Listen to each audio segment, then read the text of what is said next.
ಓಂ ಶಾಂತಿ.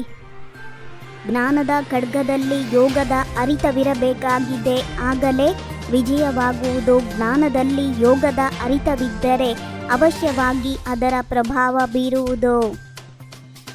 ನೀವು ಖುದಾನ ಸಂದೇಶಕರಾಗಿದ್ದೀರಿ. ನೀವು ಇಡೀ ಪ್ರಪಂಚಕ್ಕೆ ಯಾವ ಸಂದೇಶವನ್ನು ಕೊಡಬೇಕಾಗುತ್ತದೆ? ನೀವೆಲ್ಲರೂ ತಮ್ಮನ್ನು ಆತ್ಮವೆಂದು ತಿಳಿಯಿರಿ, ದೇಹಾಭಿಮಾನವನ್ನು ಬಿಡಿ. ಯಾವುದೇ ಮನುಷ್ಯ ಮಾತ್ರರು, ಅಂದರೆ ದೈವಿ ಗುಣವಂತರಾದರೂ ಆಗಿರಬಹುದು, ಆಸುರಿ ಗುಣದವರೇ ಆಗಿರಬಹುದು, ಆದರೆ ಅವರನ್ನು ಭಗವಂತನೆಂದು ಹೇಳಲು ಸಾಧ್ಯವಿಲ್ಲ. ಅರ್ಜುನನೆಂದರೆ ಯಾರು ಮನೆಯಲ್ಲಿರುತ್ತಾರೆ, ಯಾರು ನಿತ್ಯವೂ ಜ್ಞಾನವನ್ನು ಕೇಳುತ್ತಾರೆಯೋ ಅವರೇ. ಅವರಿಗಿಂತಲೂ ಹೊರಗೆ ಇರುವವರು ಮುಂದೆ ಹೋಗಿಬಿಡುತ್ತಾರೆ. ಕೆಲವರಿಗೆ ಪತಿಯಲ್ಲಿ, ಕೆಲವರಲ್ಲಿ ಪ್ರೀತಿ ಇರುತ್ತದೆ, ಜ್ಞಾನದಲ್ಲಿ ಬಹಳ ಮುಂದಿರುತ್ತಾರೆ, ಆದರೆ ಒಳಗೆ ಜಂಜಾಟವಿರುತ್ತದೆ. ಇಲ್ಲಂತೂ ಬಹಳ ಸಾಧಾರಣವಾಗಿರಬೇಕು. ಎಲ್ಲರನ್ನೂ ನೋಡುತ್ತಿದ್ದರೂ ಸಹ ನೋಡದಂತೆ ಇರಬೇಕು. ಒಬ್ಬ ತಂದೆಯೊಂದಿಗೆ ಪ್ರೀತಿ ಇರಬೇಕು. ಆದ್ದರಿಂದಲೇ ಗಾಯನವಿದೆ, ಕೈ ಕೆಲಸ ಮಾಡಲಿ, ಬುದ್ಧಿಯು ತಂದೆಯನ್ನು ನೆನಪು ಮಾಡಲಿ.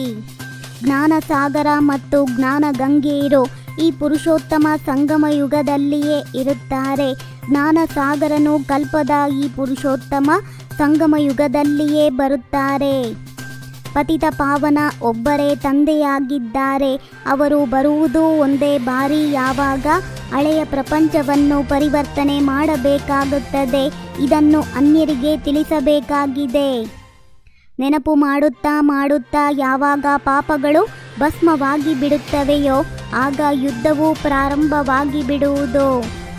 ತಂದೆಯು ಬೇಹದ್ದಿನ ಮಕ್ಕಳಿಗೆ ತಿಳಿಸುತ್ತಾರೆ, ನೀವು ಸತ್ಯಯುಗದಲ್ಲಿ ಎಷ್ಟೊಂದು ಸುಖಿ ಸಂಪತ್ತಿವಂತರಾಗಿದ್ದೀರಿ, ಈಗ ದುಃಖಿ ಕಂಗಾಲರಾಗಿ ಬಿಟ್ಟಿದ್ದೀರಿ. ಇದು ಬೇಹದ್ದಿನ ಮಾತಾಗಿದೆ. ಮನೆಯಲ್ಲಿ ಯಾವುದಾದರೊಂದು ಮಾತಿನ ಮೇಲೆ ಜಗಳ ಕಲಹವಾಗುತ್ತಿರುತ್ತದೆ. ಆದ್ದರಿಂದಲೇ ಜ್ಞಾನವು ನಿಲ್ಲುತ್ತಿಲ್ಲ. ಸ್ತ್ರೀ ಪುರುಷ ಇಬ್ಬರು ಸರಿಯಾಗಿ ನಡೆಯುತ್ತೀರಾ? ಏಣಿಯ ಚಿತ್ರವೂ ಸಹ ದೊಡ್ಡದಾಗಿ ಮಾಡಿಸಿ ಇಂತಹ ಸ್ಥಾನಗಳಲ್ಲಿಡಿ. ಅಲ್ಲಿಗೆ ಎಲ್ಲರ ದೃಷ್ಟಿಯು ಹೋಗುವಂತಿರಬೇಕು. ಈಗ ಶಿವ ತಂದೆಯನ್ನು ಚೈತನ್ಯದಲ್ಲಿ ನೆನಪು ಮಾಡುತ್ತೀರಿ, ನಂತರ ಪೂಜಾರಿಯಾಗುತ್ತೀರೆಂದರೆ ಕಲ್ಲನ್ನು ಪೂಜಿಸುತ್ತೀರಿ. ಈಗ ತಂದೆಯು ಚೈತನ್ಯವಾಗಿದ್ದಾರಲ್ಲವೇ? ಪತಿತ ಪಾವನ ನೀರಿನ ಸಾಗರ ನೀರಿನ ನದಿಗಳಾಗಿದೆಯೇ, ಅಥವಾ ಜ್ಞಾನ ಸಾಗರ ಮತ್ತು ಅವರಿಂದ ಹೊರಟಿರುವ ಜ್ಞಾನ ಗಂಗೆಯರಾದ ಬ್ರಹ್ಮ ಕುಮಾರ ಕುಮಾರಿಯರೇ? ಒಬ್ಬರು ಇನ್ನೊಬ್ಬರನ್ನು ಎಚ್ಚರಿಸಬೇಕು. ಪ್ರವೃತ್ತಿ ಮಾರ್ಗವಾಗಿದೆಯಲ್ಲವೇ? ಎರಡೂ ಚಕ್ರಗಳು ಸಮಾನವಾಗಿರಬೇಕು. ತಮ್ಮ ಸಮಾನರನ್ನಾಗಿ ಮಾಡಿಕೊಳ್ಳಬೇಕು. ಜ್ಞಾನದ ಖಡ್ಗದಲ್ಲಿ ನೆನಪಿನ ಅರಿತವನ್ನು ತುಂಬಲು ಕರ್ಮ ಮಾಡುತ್ತಾ ಅಂತರ್ಮುಖಿಯಾಗಿ ಅಭ್ಯಾಸ ಮಾಡಬೇಕು. ನಾನು ಆತ್ಮನಾಗಿದ್ದೇನೆ, ನಾನಾತ್ಮನಿಗೆ ತಂದೆಯ ಆದೇಶವಿದೆ, ನಿರಂತರ ನನ್ನನ್ನು ನೆನಪು ಮಾಡಿ. ತಂದೆಯೊಂದಿಗೆ ಸತ್ಯ ಪ್ರೀತಿಯನ್ನಿಡಿ.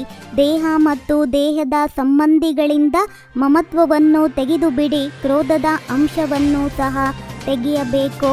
ತಮ್ಮ ಬುದ್ಧಿಯನ್ನು ಶ್ರೇಷ್ಠ ಮಾಡಿಕೊಳ್ಳಬೇಕು. ಸಾಕ್ಷಿಯಾಗಿರುತ್ತಾ ಕರ್ಮೇಂದ್ರಿಯಗಳಿಂದ ಕರ್ಮ ಮಾಡಿಸುವಂತಹ ಕರ್ತಾಪನದ ಬಾಣದಿಂದ ಮುಕ್ತ ಅಶರೀರಿ ಭವ. ಯಾವಾಗ ಬೇಕೋ ಆಗ ಶರೀರದಲ್ಲಿ ಬನ್ನಿ ಮತ್ತು ಯಾವಾಗ ಬೇಕೋ ಅಶರೀರಿಗಳಾಗಿ ಬಿಡಿ. ಯಾವುದಾದರೂ ಕರ್ಮ ಮಾಡಬೇಕಾದಾಗ ಕರ್ಮೇಂದ್ರಿಯಗಳ ಆಧಾರ ತೆಗೆದುಕೊಳ್ಳಿ.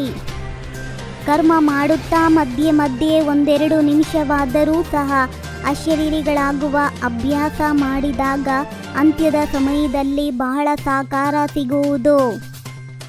ಓಂ ಶಾಂತಿ. 21 ಜನ್ಮಗಳಿಗೆ 21 ಪರಮಾತ್ಮನ ಮಹಾವಾಕ್ಯವನ್ನು ಆಲಿಸಿ.